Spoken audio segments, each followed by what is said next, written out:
Hey guys, तुमचं काय brand new ब्लॉगमध्ये स्वागत आहे। तर मित्रांनो, मी आताच गेलो होतो आणि तिथून मी काही क्लिप काढून आणलेलं आहे।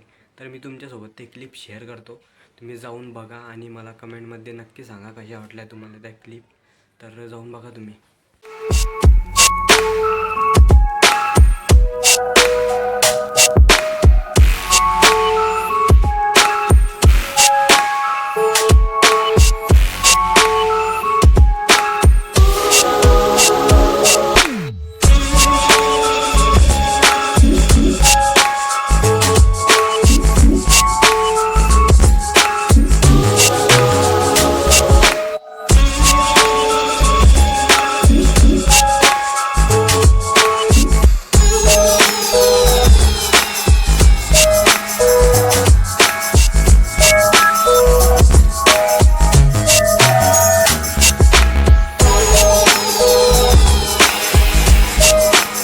तर गाईस, तुम्हाला क्लिप आवडल्या असतील तर खाली सबस्क्राईबचं बटन दिलेलं आहे, तुम्ही जाऊन सबस्क्राईब करून घ्या आणि भेटूया पुढच्या व्हिडिओमध्ये। बाय।